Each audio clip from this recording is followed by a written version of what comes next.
लोकसभेसाठी एक महिला उमेदवार देऊन आपला सर्व महिलांचा हा सन्मान आहे. खरं तर आज तुम्ही सर्वजण बघताय, म्हणजे इथे येणारे जाणारे जे पण काही आहेत वाटसरू, तुम्हा सर्वांना मला सांगायचं आहे की हे लोकसभेचं इलेक्शन आपल्या सर्वांसाठी यासाठी महत्त्वाचं असतं ना, कारण या निवडणुकांमुळे आपल्या देशाचं भवितव्य ठरत असतं.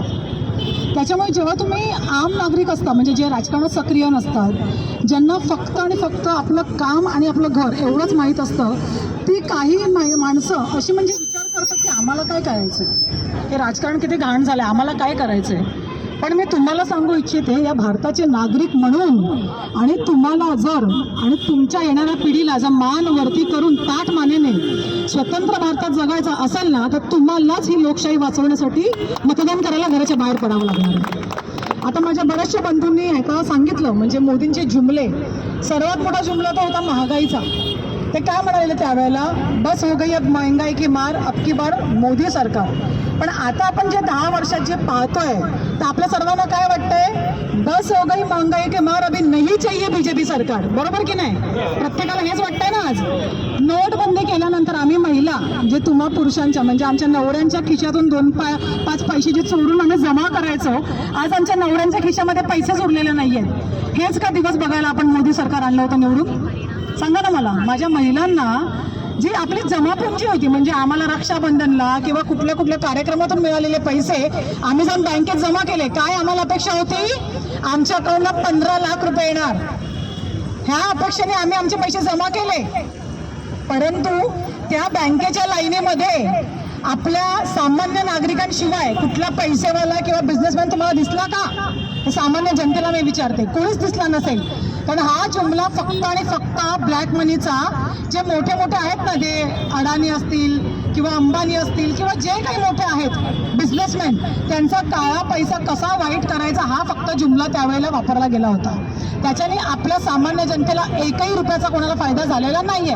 झाला असेल तर तुम्ही नागरिकांनी कोणी आम्हाला सांगायचं. दुसरी गोष्ट, आता त्यांचा एक नवीन जुमला आलाय, नवीन गॅरंटी. काय तर 3 कोटी महिलांना लखपती दिदी बनवणार. मी तुम्हाला नागरिकांना सांगते, तुमच्या घरी ते येतील ना प्रचाराला आणि सांगतील की तुम्हा महिलांना आम्ही लखपती दिदी बनवणार, त्यांना एकच सांगा, आताची गॅरंटी होणारी जाऊ द्या, मागची गॅरंटी पूर्ण करून आमच्या अकाउंटला 15 लाख द्या, आम्ही तसंच लखपती होऊन जाऊ. बरोबर की नाही? हा आवाज फक्त आणि फक्त महाविकास आघाडीचा.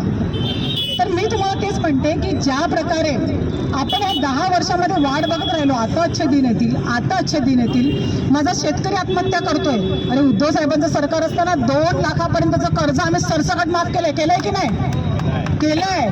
500 स्क्वेअर फीट म्हणजे फुटापर्यंतच्या घरांचा प्रॉपर्टी टॅक्स आपण सरसकट माफ केलंय की नाही? करून दाखवलंय. आणि मला सांगा, उद्धव साहेबांचं आपलं जेव्हा सरकार आलं, आपल्याला वेळ नाही मिळाला हो. आपलं सरकार आलं 2019ला, लगेच 2020ला कोविड आला. आणि तो कोविड आल्यानंतर पूर्ण भारतातलं, मी तर म्हणते सर्वात मोठं जम्बो कोविड सेंटर हे मुंबई महानगरपालिकेने उभं केलंय. आणि हे आपलं केलंय ठाकरे सरकार असताना. म्हणजे आम्ही फक्त बोलत नाही, आम्ही करून दाखवतो. आज महाविकास आघाडीचं जे 2.5 वर्ष सरकार होतं, आम्ही करून दाखवलंय. आज मला सांगा, जे जे मोदींनी जुमले केलेत किंवा बीजेपीने जुमले केलेत, त्यातला कोणता जुमला पूर्ण झाला असेल मला सांगा बरं. आज ते मोदी सरकार म्हणतायत, काय म्हणाले की 800 रेल्वे स्टेशनवरती आम्ही वायफाय देणार आणि त्याच्यासाठी 4.5 लाख कोटीचा करार केला. 4.5 लाख कोटी म्हणजे झाले काय? आमच्या शेतकऱ्यांचं 86,000 कोटी कर्ज आहे, ते माफ करायला तुमच्याकडे पैसे नाहीत, परंतु वायफाय द्यायला तुम्हाला पैसे आहेत. मोदी साहेब, वायफायने नाही भाकरीने पोट भरतं आमचं गरिबांचं, हे सांगा त्या मोदी साहेबांना. हे मी तुम्हाला आम जनतेला सांगते, भरताय का पोट तुमचं वायफायने? मोदी साहेब काय करतायत? फक्त आणि फक्त भाषण. मोदी साहेब, आमचं पोट भाषणने नाही, आमचं पोट राशनने भरतंय.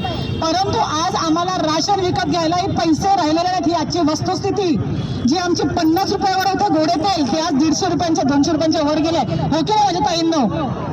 जे पेट्रोल त्यावेळेला होतं 60 रुपये, ते आज 109 110च्या वर गेले. हेच का अच्छे दिन? जो आमचा गॅस 400 रुपयावर होता आणि त्यावेळेला 400 रुपये असताना त्यांच्या मंत्री स्मृती इराणी डोक्यावरती सिलेंडर घेऊन त्यांनी आंदोलन केलं होतं. आता कुठे गेल्या त्या, जेव्हा गॅस सिलेंडर 1100च्या वर गेला?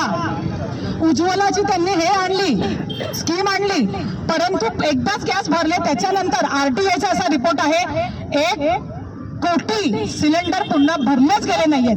म्हणजे फक्त दिखाव्याच्या योजना आणायच्या का? आजही ग्रामीण भागात माझ्या महिला चुलीस पेटवून त्यांचं दिनक्रम चालवत आहेत. ही सत्य परिस्थिती. मग कुठे आहेत आपले अच्छे दिन? आलेत का अच्छे दिन? आता मी हे ते देशावरती बोलवते, आता मी आपल्या नालासोपारावरती बोलते. आज नालासोपारामध्ये जरासा जरी पाऊस पडला लगेच आपले रस्ते आपले गटारं भरतात. हेच काही इकडच्या महानगरपालिकेने काम केले ज्यांना आपण निवडून दिलं असेल मागच्या इलेक्शनमध्ये, हे मी आम जनतेला विचारते. त्याच्यानंतर ही ट्रॅफिक जाम, रस्त्यांची दुरावस्था, हेच दिवस बघण्यासाठी तुम्ही महानगरपालिका निवडून दिली होतीच का गेल्या इलेक्शनला? मला तुम्ही सांगा. आणि पाण्याचे प्रश्न, आज मला सांगा, आपल्याला जेवायला नसेल चालेल पण पाणी तरी पाहिजे का नको प्यायला? ते पाणीही नालासोपारकरांना मिळू नये ही आपली स्थिती. यासाठी आपण सरकार निवडून देतो किंवा ह्यासाठी आपण महानगरपालिका निवडून देतो का? परंतु तुम्ही जर ह्या 2.5 वर्षामध्ये मागच्या जे महाविकास आघाडीच्या कार्यकाळात काम केलं गेलेलं आहे, तुम्हाला अजून सांगतो प्रश्न पाण्याचा असेल तर मुंबई महानगरपालिका ही अशी एकमेव महानगरपालिका आहे ना जिने आपल्या मुंबईतल्या लोकांना पाणी देण्यासाठी वैतरणामध्ये धरण बांधलं आणि 300 कोटीच्या वर लोकांना सुरळीत पाणी पुरवठा केला गेला. हे कार्य आहे आमच्या महाविकास आघाडी सरकारचं. आणि तुम्हाला असं वाटतं नालासोपारकरांना आणि पालघर लोकसभेमध्ये येणाऱ्या मतदारांना वाटत असेल जर असाच विकास तुमच्या नालासोपारामध्ये आणि पूर्ण पालघर लोकसभेमध्ये पालघर जिल्ह्यामध्ये व्हायला पाहिजे तर ही आत्ता वेळ आहे. आताची वेळ आहे या इलेक्शनची. 20 तारखेला म्हणजे 20 मेला आपण सर्वांनी तारीख लक्षात ठेवायची, कारण का मे महिन्यामध्ये आपण खास करून मराठी बांधव सगळे गावी जातो. तर 20 मेला जास्तीत जास्त संख्येने आपण सर्वांनी घराच्या बाहेर पडायचंय आणि आपल्या मशालीवरती लक्षात द्या, आपलं चिन्ह आहे फक्त आणि फक्त मशाल. तुमचा स्मृतिभ्रंश केला जाईल, तुम्हाला वेगवेगळी आमिषं दाखवली जातील, परंतु आता एकच लक्षात ठेवायचंय, अबकी बार भाजप तडीपार. आणि हे तडीपार करण्यासाठी आम्हा सर्व समाजसेवकांसोबत तुम्हा नागरिकांचा सपोर्ट खूप महत्वाचा आहे. त्याच्यामुळे सर्वांना विनंती करीन, आज तुमच्यासाठी आम्ही या चौक सभेमध्ये येऊन आमच्या बेंबीच्या देठापासून ओढून तुम्हाला सांगतोय का, कारण नुकसान जर आमचं होत आहे, नुकसान तुमचं पण होत आहे. आणि ते बीजेपीचे कार्यकर्ते मी त्यांना पण सांगेन, जर आज पेट्रोल आमच्यासाठी 109च्या वर गेलं तर तुमच्यासाठी पण 109च्या वरच गेले, कारण गाड्या घोड्या तुम्ही पण चालवता. सिलेंडर आमच्या महिलांसाठी 400च्या वर गेले तर बीजेपीच्या कार्यकर्त्यांना तुमच्यासाठी पण ते 1100च्या वर गेलेलं आहे. बरोबर की नाही? त्याच्यामुळे सर्व मी तर म्हणते भारताच्या नागरिकांनी ही लक्षात घ्यावे. आता जर आपण यांना नाही थांबवलं तर आपला भारत देश पुन्हा पारतंत्र्यात जायला वेळ येणार. लक्षात घ्या, आत्ताच ही वेळ आहे, आपल्याला आपल्या भारत देशाला वाचवायचं आहे. नाहीतर तुम्हाला दिसतंय आपला भारत देश हुकुमशाहीच्या दिशेने चाललाय. दिसतोय की नाही? आज संविधानानुसार काय चालल्यात का गोष्टी? संविधान संपवणं किंवा संविधान बदलणं हा त्यांचा हातखंडा आहे. ते आपल्याला थांबवायचं असेल तर जास्तीत जास्त संख्येने या 20 मेला आणि आपल्या लोकसभेच्या पालघर लोकसभेच्या लोकप्रिय उमेदवार भारतीताई कांबडी यांना बहुसंख्य मताने मशाल चिन्हावरती शिक्कामोर्तब करून बटन दाबून विजयी करा. एवढंच बोलून थांबते. जय हिंद, जय महाराष्ट्र.